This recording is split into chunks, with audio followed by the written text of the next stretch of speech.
Hey guys, welcome to agriculture IQ. Agriculture IQ में आपका स्वागत है। तो गाइस, यहाँ पर आरआरबी की क्लास आगे बढ़ाते हुए आज फाइनेंशियल अवेयरनेस में मैं लेके आया हूँ यहाँ पर प्रीवियस ईयर क्वेश्चन। ये टिपिकल यहाँ पर आईबीपीएस आरआरबी स्केल 2 में पूछे गए हैं यहाँ पर फाइनेंशियल अवेयरनेस के क्वेश्चन।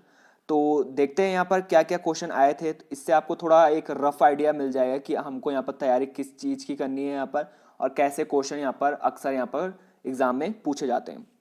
तो गाइस, अगर आप सोशल मीडिया प्लेटफॉर्म से मेरे से जुड़ना चाहते हैं तो एग्रीकल्चर आईक्यू ऑफिशियल है यहाँ पर टेलीग्राम चैनल, जिसमें कि हर वीडियो का नोटिफिकेशन और पीडीएफ भी वहाँ मिल जाती है। और साथ ही साथ यहाँ पर क्वेरी रिलेटेड क्वेश्चन मैं डालते रहता हूँ यहाँ पर टेलीग्राम में, तो आप मेरे से वहाँ पर ज्वाइन कर सकते हैं एग्रीकल्चर आईक्यू ऑफिशियल। अब चलते हैं यहाँ पर सीधे यहाँ पर क्वेश्चन की ओर कि कौन कौन से क्वेश्चन है यहाँ पर। तो पहला क्वेश्चन है यहाँ पर जो आया था, वो पूछा है यहाँ पर, reserve bank of India had set up the dash committee for MSME, यानी कि माइक्रो स्मॉल मीडियम इंटरप्राइज के लिए जो कमेटी बनाई है यहाँ पर रिजर्व बैंक ने, उस कमेटी का नाम क्या है?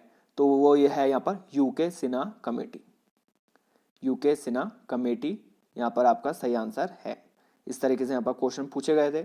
आगे देखते हैं, आगे पूछा है यहाँ पर, Karur Vysya bank limited has entered into a pact with dash to form a private limited joint venture JV to offer wealth management service to its client.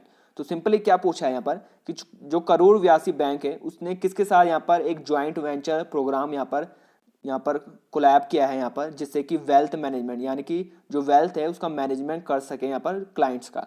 तो जो सही आंसर है वो है सेंट्रम वेल्थ मैनेजमेंट लिमिटेड, जिसे सेंट्रम कहते हैं। इस तरीके से यहाँ पर क्वेश्चन पूछे गए। आगे है यहाँ पर, आगे पूछा है यहाँ पर, जैसे मैंने आपको बताया था यहाँ पर इससे डेफिनेटली यहाँ पर क्वेश्चन पूछे जाते हैं कि यहाँ पर एब्रीविएशन दे दी जाती है, उससे पूछा जाता है कि ये टिपिकल वर्ड या फिर अल्फ़ाबेट क्या स्टैंड करता है। जैसे कि इन ANBC, ए स्टैंड्स फॉर, तो ए स्टैंड होता है एडजस्टेड, मैं पूरी आपको वो बताता हूँ, तो वो है एडजस्टेड नेट बैंक क्रेडिट, ये यहाँ पर है। आगे हमारे यहाँ पर जो कोर्स चल रहा है आरआरबी का, उसमें हम आगे यहाँ पर डिटेल में पढ़ेंगे, हर चीज़ मैं आपको क्लियर करते जाऊँगा। तो आप यहाँ पर, अगर आपने यहाँ पर 5 सेशन नहीं देखे हैं, 5 लेक्चर नहीं देखे, तो ऊपर आप आई बटन में या फिर प्लेलिस्ट में आप देख सकते हैं। हम आरआरबी की तैयारी यहाँ पर कर रहे हैं। आगे बढ़ते हैं यहाँ पर, आगे है यहाँ पर, the first land development bank was started at Jhang in dash in 1920। तो पूछा यहाँ पर जो पहला लैंड डेवलपमेंट बैंक है यहाँ पर जो झांग में स्टार्ट हुआ है, पर जो झांग है वो कहाँ है यहाँ पर, और 1920 में ये स्टैब्लिश हुआ है। तो जो सही आंसर है वो है यहाँ पर पंजाब। तो पंजाब इसका सही आंसर है। लैंड डेवलपमेंट बैंक पहला यहाँ पर पंजाब में स्टार्ट हुआ था। आगे पूछा है यहाँ पर, आगे है यहाँ पर लीड बैंक स्कीम। जो लीड बैंक स्कीम है वो इंट्रोड्यूस हुई थी यहाँ पर 1969 में, based on the recommendation of, यानी कि किसके सुझाव से यहाँ पर लीड बैंक स्कीम यहाँ पर स्टार्ट हुई थी, तो वो है यहाँ पर गडगिल स्टडी ग्रुप। तो गडगिल स्टडी ग्रुप से यहाँ पर इनके सुझाव से यहाँ पर ये कमेटी या फिर स्कीम यहाँ पर इंट्रोड्यूस हुई थी। यहाँ पे इस तरीके से पूछा जा सकता है यहाँ पर क्वेश्चन कि जो लीड बैंक स्कीम है वो इंट्रोड्यूस कब की गई यहाँ पर, तो ये भी आपका क्वेश्चन बन सकता है। तो ये भी आपको याद रखना है 1969। आगे पूछा है यहाँ पर, आगे यहाँ पर जो टोटल क्रेडिट है यहाँ पर BSBDA अकाउंट में, ये कितना, किससे ज़्यादा यहाँ पर अधिक नहीं होना चाहिए, तो ये अधिक नहीं होना चाहिए 1 lakh rupees in a year, मतलब 1 lakh rupees in a year से ज़्यादा नहीं होना चाहिए। तो BSBDA जो है वो है यहाँ पर basic saving bank deposit account. तो basic saving bank deposit account है ये, जिसे हम जीरो बैलेंस सेविंग अकाउंट भी बोलते हैं, यानी कि basic saving bank deposit account. तो ये है आपका क्वेश्चन इस तरीके से। आगे पूछा है यहाँ पर, आगे है, the government of Gujarat has initiated the scheme in title dash for girl children of the state. तो यानी कि जो गुजरात की सरकार है उसने यहाँ पर एक स्कीम यहाँ पर स्टार्ट की थी गर्ल चिल्ड्रन के लिए, स्टेट के लिए। तो वो कौन सी है, वो है यहाँ पर वहली टिकरी योजना। ये आपका सही आंसर हो जाएगा। आगे है आपका question, the government of India and with whom and the World Bank have signed a loan agreement of $250 million for the Resilient Kerala program। तो ये सिंपली यहाँ पर पूछा है, तो गवर्नमेंट ऑफ इंडिया और किसने यहाँ पर वर्ल्ड बैंक के साथ यहाँ पर एक लोन एग्रीमेंट साइन किया $250 मिलियन का, यहाँ पर किसके लिए, रिसाइलेंट केरला प्रोग्राम के लिए। तो यहाँ पर अब आपके ऑप्शन अगर होंगे तो आप ये समझेंगे कि रिसाइलेंट केरला का प्रोग्राम है तो केरला की सरकारी होगी इस तरीके से, पर यहाँ पर श्योरिटी नहीं होती है, पर यहाँ पर जो आंसर है वो है यहाँ पर गवर्नमेंट ऑफ केरला के साथ यहाँ पर ये करार हुआ था। आगे पूछा है यहाँ पर, आगे क्वेश्चन है यहाँ पर चेयरमैन ऑफ सेबी के कौन है, यानी कि security and exchange board of India. तो इससे यहाँ पर डेफिनेटली सवाल आते हैं यहाँ पर, तो आपको इस तरीके से मैं समझाऊंगा यहाँ पर, हर चीज़ हम यहाँ पर चलते रहेंगे। अभी हम आगे वाले लेक्चर में यहाँ पर सब चीज़ का डिस्कस करेंगे, RBI, state Bank of India, Punjab national bank, तो सबके बारे में हम डिटेल जानेंगे यहाँ पर। तो उसमें मैं साथ साथ आपको बताते रहूँगा कि चेयरमैन और कौन कौन इनके हेड हैं यहाँ पर, ये हम जानते रहेंगे। फिलहाल के यहाँ पर जो चेयरमैन है यहाँ पर security and exchange board of India, वो है यहाँ पर अजय त्यागी।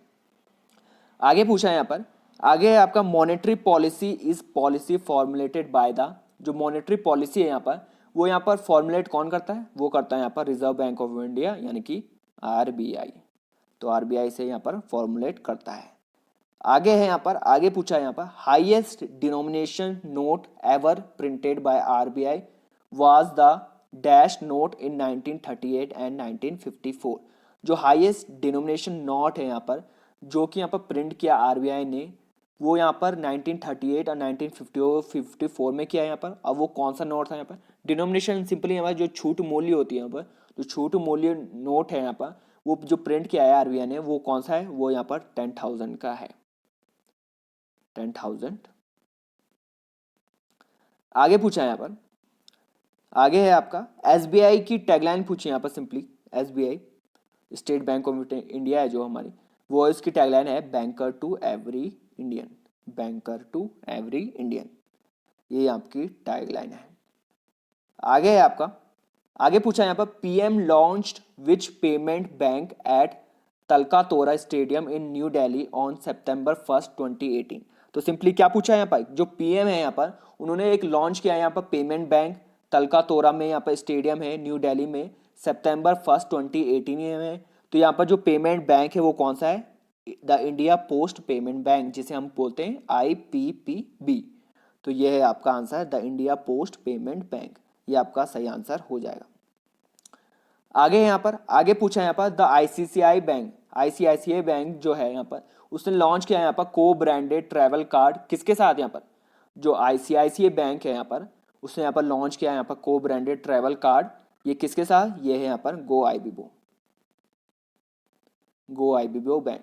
तो गाइज मैं आपसे यहाँ पर सवाल पूछना चाहूँगा, आईसीआईसीआई की जो आप फुल फॉर्म है आईसीआईसीआई की, वो आप कमेंट सेक्शन में जरूर बताइए। यहाँ पर इसकी जो फुल फॉर्म है वो आप यहाँ पर कमेंट सेक्शन में बता सकते हैं विदाउट यूजिंग गूगल, क्योंकि आपके लिए भले यहाँ पर अगर आपको नहीं आता है तो आप नहीं कर सकते कमेंट, मतलब आप मत करिएगा कमेंट, और अगर आपको आता है यहाँ पर तो आप फील फ्री टू यहाँ पर कमेंट। आगे पूछा है यहाँ पर, आगे यहाँ पर which bank has launched KayPay, a bank agnostic payment product for Facebook user to send money to each other. तो सिंपली क्या पूछा है यहाँ पर कि कौन सा बैंक है जिसने कि यहाँ पर के पे नाम का एक एग्नोस्टिक पेमेंट प्रोडक्ट यहाँ पर लॉन्च किया है फेसबुक के लिए, जिसमें कि यहाँ पर जो यूज़र है वो यहाँ पर मनी का एक्सचेंज कर सकते हैं, यानी कि एक दूसरे को मनी भेज सकते हैं। वो है यहाँ पर कोटक महिंद्रा बैंक, इन्होंने यहाँ पर लॉन्च किया था के पे।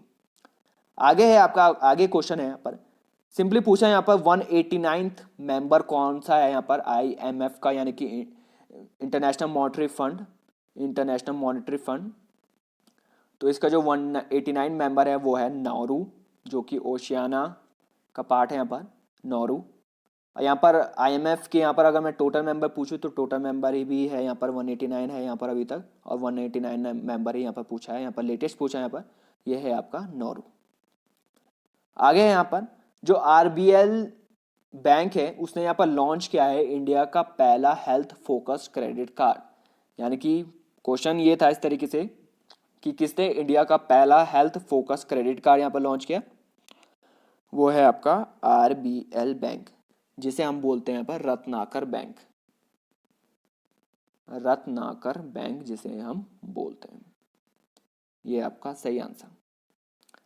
आगे है आपका क्वेश्चन, आगे यहाँ पर इन स्नैप्स ए स्टैंड फॉर, जो स्नैप है उसमें ए यहाँ पर स्टैंड क्या है, वो है यहाँ पर एडवांस। तो देख सकते हैं आप क्वेश्चन गाइस कि यहाँ पर अभी हमने ऑलमोस्ट यहाँ पर 21 क्वेश्चन कवर किए हैं, और इसमें यहाँ पर 2 क्वेश्चन इसी तरीके से आ गए जैसे मैंने आपको पहले भी कहा था वीडियो में कि यहाँ पर जो एब्रिविएशन है यहाँ पर की जो फुल फॉर्म है उसमें से यहाँ पर क्वेश्चन डेफिनेटली आते हैं। कुछ भी पूछा जा सकता है कि यहाँ पर ए स्टैंड फॉर या फिर बी स्टैंड फॉर इस पर्टिकुलर यहाँ पर वर्ड में, तो वो आपको याद करने हैं यहाँ पर। तो जो स्नैप है यानी कि China national advance payment system, उसमें जो ए है यहाँ पर वो है यहाँ पर एडवांस। आगे है आपका question, which bank is the only authorised bank to issue electoral bonds. तो यहाँ पर कौन सा बैंक है जो कि एकमात्र है जो कि ऑथराइज्ड यहाँ पर बैंक है जो कि यहाँ पर इलेक्ट्रॉल बॉन्ड यहाँ पर इशू कर सकता है, वो है यहाँ पर स्टेट बैंक ऑफ इंडिया। आगे पूछा है यहाँ पर the maximum limit for tax saving under section 80 is. जो मैक्सिमम लिमिट है यहाँ पर टैक्स की, यहाँ पर टैक्स सेविंग की यहाँ पर सेक्शन 80C के अंदर वो कितनी है यहाँ पर मैक्सिमम लिमिट, वो है यहाँ का 1.5 लाख यानी कि 1.5 लाख यहाँ पर मैक्सिमम लिमिट है। आगे है यहाँ पर, आगे पूछा है यहाँ पर white label ATM deployed by. जो व्हाइट लेबल एटीएम है वो यहाँ पर किसने डिप्लॉयड किया है, वो है आपका NBFC यानी कि नॉन बैंकिंग फाइनेंशियल इंस्टीट्यूशंस। आगे है आपका क्वेश्चन, आगे पूछा है यहाँ पर saving as well as current account should not be treated as in operative dormant if there are no transaction in the account for over a period of. तो simply क्या पूछा है, जो सेविंग अकाउंट होता है या फिर करंट अकाउंट, तो उसको कब कहलाता है यहाँ पर वो इनऑपरेटिव, जब तक उसमें जो ट्रांजैक्शन है वो नहीं होती। कितनी देर तक यहाँ पर नहीं होती, कितने टाइम पीरियड में, मतलब अगर 2 साल तक अगर आपकी जो कोई भी ट्रांजैक्शन नहीं होती तो उसको यहाँ पर इनऑपरेटिव यहाँ पर कहलाया जाएगा। तो 2 साल है यहाँ पर, ये भी इंपॉर्टेंट है यहाँ पर, इस तरीके से यहाँ पर क्वेश्चन बने यहाँ पर। तो गाइज ये थे यहाँ पर मेमोरी बेस्ड क्वेश्चन। यहाँ पर ये पूरे क्वेश्चन तो नहीं है पर जितने भी है यहाँ पर वो बहुत इंपॉर्टेंट है। अगर आपको कोई क्वेश्चन याद आता है या फिर इनमें से कोई आपको गलती लगती है तो feel free to comment on the comment section. आप यहाँ पर कमेंट सेक्शन में बता सकते हैं कि कौन सा गलत क्वेश्चन है और कौन सा कोई एडिशनल क्वेश्चन भी आप इसको ऐड कर सकते हैं। तो गाइज अगर आपने यहाँ तक वीडियो देख ली है तो यानी कि आपको कुछ ना कुछ यहाँ पर हेल्प मिली होगी, तो अभी के अभी यहाँ पर सब्सक्राइब कर दीजिए चैनल को और लाइक भी कर दीजिए और शेयर भी कर दीजिए। Thanks for listening and have a great day.